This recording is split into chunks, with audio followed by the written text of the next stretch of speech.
Assalamualaikum and greeting to Madam Arinawati Sehat binti Omar. My name is Nur Shafika binti Abdurrahman Beji from AM2283A.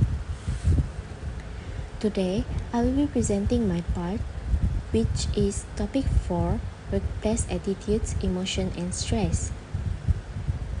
The introduction for this topic is workplace emotions, attitudes and stress emotions each have an impact on practically everything that we do at work. It frequently occurs before cognitive processes and hence impact them. Work attitudes are our feeling about many aspects of the workplace, while emotions is a mindset that says all emotions are destructive.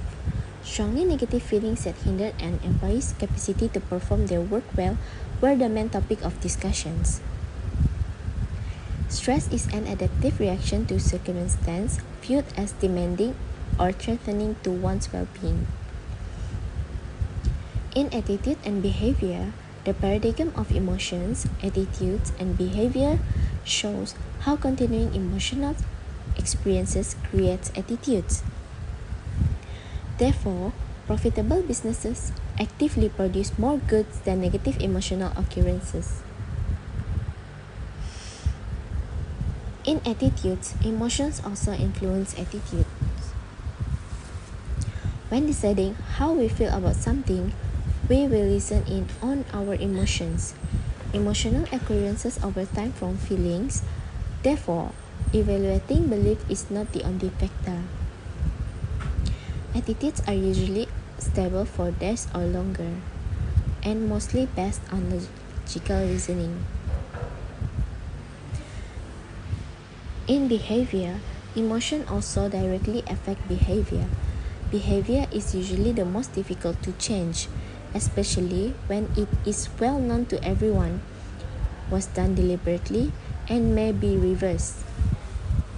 The human behavior examples include conflict, communication, collaboration, creativity, play, social contact, tradition, and also employment. Moral productivity and overall performance are enhanced when employees engage in civil and respectful behavior.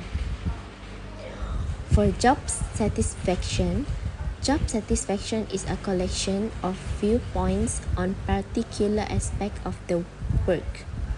According to a typical definition, which is Schneider and Cinder, 1975, Locke, 1976. It is a pleasant or happy mental state brought on an evaluation of one's employment or professional experiences. Job satisfaction and performance. Employee effort is a significant aspect in determining an individual's performance. The effect on performance is stronger in complicated tasks due to increased employee impact on work performance. When an employee is satisfied with his or her employment, he or she is inspired to put up a greater effort in the performance of the job. Then, it tends to improve the organization's overall performance. Employees that are pleased and satisfied with their employment are more likely to perform effectively and stay with a firm for a longer period of time. In job satisfaction, the customer satisfaction. Job satisfaction enhances customer satisfaction and profitability. Job satisfaction influences mood, resulting in favorable customer interaction. Job satisfaction decreases staff turnover, leading to more reliable and dependable service. Job satisfaction and work behavior. The way a worker feels about his or her employment and how they see things in their workplace is known as job satisfaction. It reveals the extent to which individuals have good or negative views about their occupations, as well as how organizational behavior has attempted to enhance them. Employee satisfaction has been proven to have an impact on and influence organizational commitment. Job satisfaction is related to higher level of performance.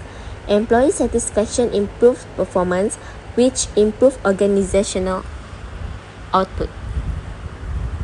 Hi, my name is Alicia Anajatan. I am from AM2283A. Today, I'm going to present about topic 6, which is about work-related stress and stress management. Firstly, what is stress? So, stress is actually more often to be described as an adaptive response to a situation that can be viewed as challenging or might be threatening to the person's well-being. It also a physiological and psychological condition that prepare us to adapt to hostile or harmful environmental. There are two types of stress, which are eustress and distress. Eustress is a good stress, which can motivate us to be productive during works and resulting us to have an outstanding work performance. Meanwhile, distress is a bad stress, whereas it affects us to make a poor decision making due to unhappy environment and eventually will lead us to failure. Moving on to the next part, which is about general adaptation system, or also known as GAS. So GAS is introduced by Hans Selye in 1976, where Selye believed that people have a fairly consistent and automatic response towards stressful situations, whereas it helps them to deal with environmental demands. Next, general adaptation consists of three stages. The first stage is alarm reaction. This stage occurs when a threat or challenge activates the physiological stress reaction. The individual's energy level and the coping effective will likely to decrease due to the response of initial shock, and the individual will probably decide to ignore the problem that they currently face. For the second stage is resistance, in which how the body adjusts to stabilize the stress. The body will activate various physiological and behavioral mechanisms where it gives the individual to have more energy and engage with the coping methods in order for them to overcome and remove the main factor of the stress. For example, self-correcting mind can be used as one of the coping methods to remove the stress. Moving on to the last stage of GAS, which is exhaustion, as there will be a lot of energy to be used to engage with the coping mechanism. The body will eventually reduce the resources to the immune system, causing the individual easy to get sick. Every people will have their own limited resistance capacity. So if they force their energy to cope with the stress, it will cause exhaustion. Therefore, if the individual frequently reach exhaustion, they will have high potential to expose to long-term physiological and psychological damage. For example, migraine, loss of appetite, and others. Next is effect of distress. It may affect the physiological, psychological, and the behavior of the individual. For physiological, high stress level can contribute to cardiovascular diseases such as heart attack and stroke. Stress can also affect the psychological, such as emotional fatigue. Emotional fatigue here can lead the individual to face burnout. What is burnout? So burnout is where a state of emotional, mental, and physical exhaustion resulted from excessive and long-term stress. Burnout will go through a few processes, started from interpersonal and role-related stress, which then lead to emotional exhaustion. When the individual gets the emotional exhaustion, this will be resulting them to have lack of motivation, difficulty to sleep, overthinking, or even having a negative assumption. This latter will follow by cynicism, which is an indifferent attitude toward works, emotional detachment from clients, and have the tendency to strictly follow the rules and the regulation rather than adapt to the. Lastly, the final stage of burnout is reduced personal accomplishment. This happens when the individual feel helpless and have no confidence in doing their job, causing them to have low expectation as they no longer believe that their effort make a difference. So the last effect of this stress is toward the behavioral. Stress here can bring negative effects toward the individual's work performance as the efficiency level of working will decrease, causing the individual to face failure. However, if the efficiency level is high, therefore it can lead to job satisfaction. So moving on to the next part is about stressor. So here, what is stressor? So stressor is the cause of the stress that include any environmental conditions which require physical and emotional demand. There are three of the most common work-related stressor. The first one is harassment and incivility. It is one of the psychological harassment and happen due to unwanted conduct, verbal comments, action and gesture which under employees' physiological integrity. For example, threats and bullying is a few forms of incivility. Next is sexual harassment, where it also happens due to unwelcome conduct, which can bring harmful effects toward the work environment or even the job performance.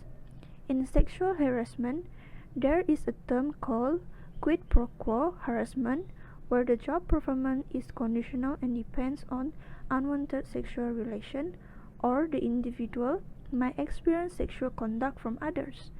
Therefore, this situation eventually led to hostile work environment where it creates an intimidating working environment. Next, workload stressor. This is where the employee work more than the working hours. This happened due to the globalization factors as the modern technology make the employees to have non-flexible working hours, especially for those who have the habits to always check the emails. This kind of working lifestyle can lead to stress as they do not have enough time to rest. Lastly will be the task control stressor. This happens due to the lack control over on how and when they perform their tasks. Therefore, their time management is really important in this part, as having a good time management can reduce stress as well as avoid burnout. Besides, stress can also increase with the burden of responsibility. The stress will be different according to the age and the job requirement. For example, individuals will likely to face pressure when they become older, as they think as they will have to bear with a lot of responsibility. So that's all for me. Thank you. Hi, my name is Azeliwan Kevin, and I'll be presenting on topic 4, which is work-related stress.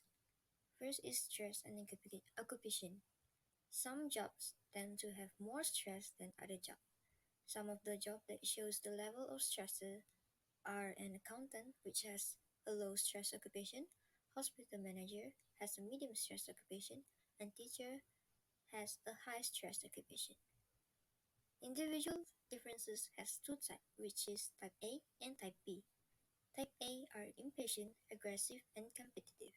Meanwhile, for type B are more relaxed and less competitive. Work stress and workaholism.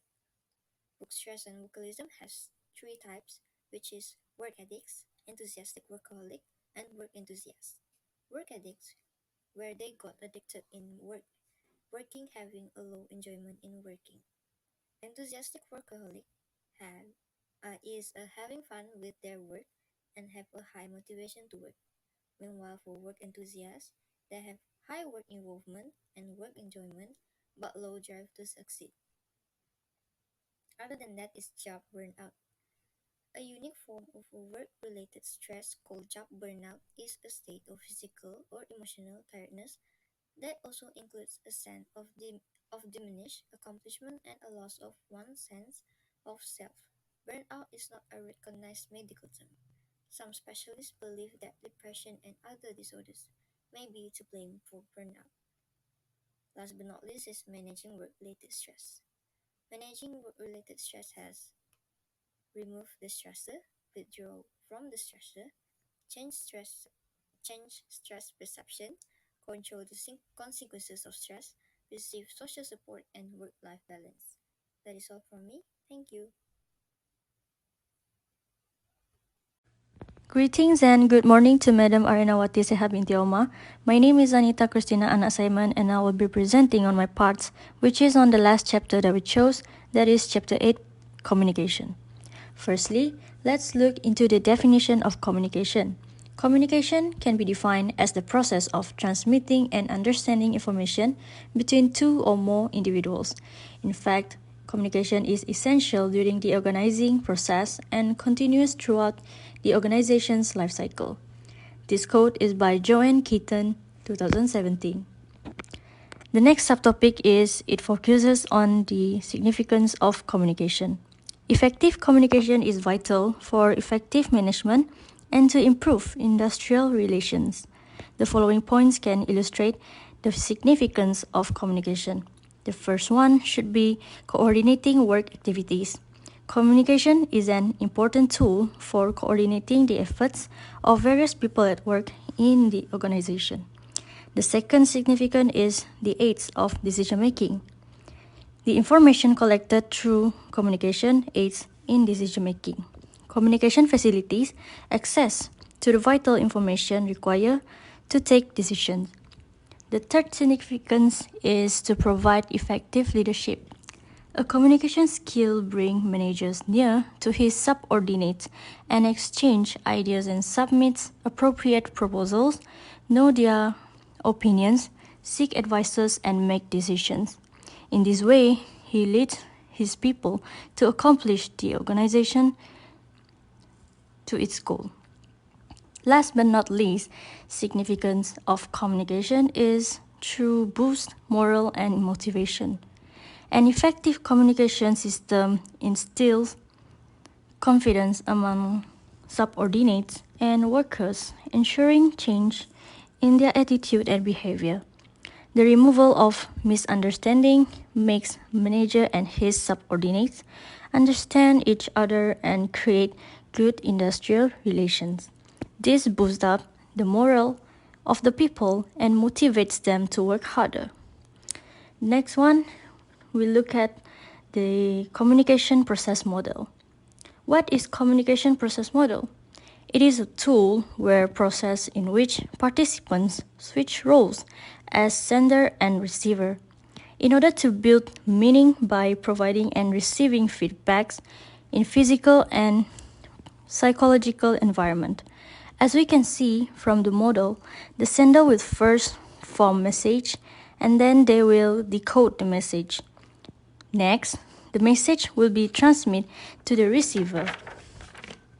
The receiver receives the encoded message and will straightaway decode the message. Then, the receiver will form feedback and will later encode the feedback before transmit the feedback of the encoded message back to the sender.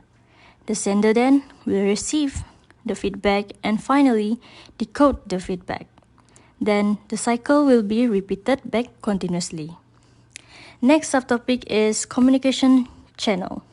Communication channel, or we may call methods on how we can communicate using specific tools in the communication process. The first and second communication channel that we have is verbal communication and non-verbal communication. The first one, verbal communication, can be defined as oral communication using words spoken out by your own or others. Meanwhile, for non-verbal communication is referring to what isn't expressed out loud. For instance, gestures, facial expressions, and it could also be body language. The third communication channel here is by using the best channel. The richest communication channel around such as face to face meetings, is often heard as the most effective way for teams to interact. This is because it reduces any misconstrued message but allowing for body language, facial expression, and other nonverbal communication to be seen clearly. That's all for me. Thank you.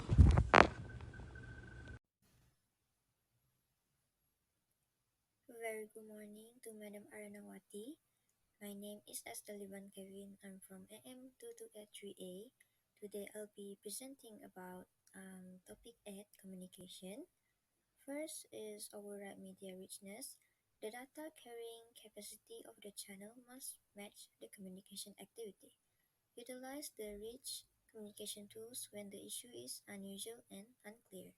High richness when channels convey multiple cues, allow timely feedback, allow customized message, permits complex symbol. Factors of override media richness are multi-communication skills using lean channel, broader proficiency ranges, and distracting social media content. Secondly is communication barriers. Communication barriers has four types, which is perception, filtering, language, and information overload. Anything in your organization that inhibits people from hearing or understanding messages, idea, and information is a communication barrier. Additionally, this obstacle may make it difficult to communicate efficiently, which could lead to discord inside the organization. Thirdly is cross-cultural communication and gender communication differences. Firstly is verbal differences. Verbal communication is when you or another person speak out while expressing yourself verbally, which consists of language and voice intonation. Secondly is nonverbal differences. Nonverbal communication is the exchange of information through body language, facial emotions, and gesture. Thirdly is gender differences. Men and women speak differently, and this topic of study is known as gendered communication. Females are generally thought to communicate in a more subtle, elaborate, and emotional manner, which can indicate hesitation, trepidation, and subordination. Males thought to have a direct, brief, and practical communication style. Fourth is improving interpersonal communication. Getting your message, actors, active listening. Active listening is a technique for listening to and responding to another person that enhance comprehension between the two parties. To diffuse the situation and look for solution to issues, it is crucial to take this initial move. Third is communication through grapevine. A sort of communication known as grapevine arises primarily via unintended social context. This implies that the communication or conversations initially primary goal may not necessarily be the information being transmitted.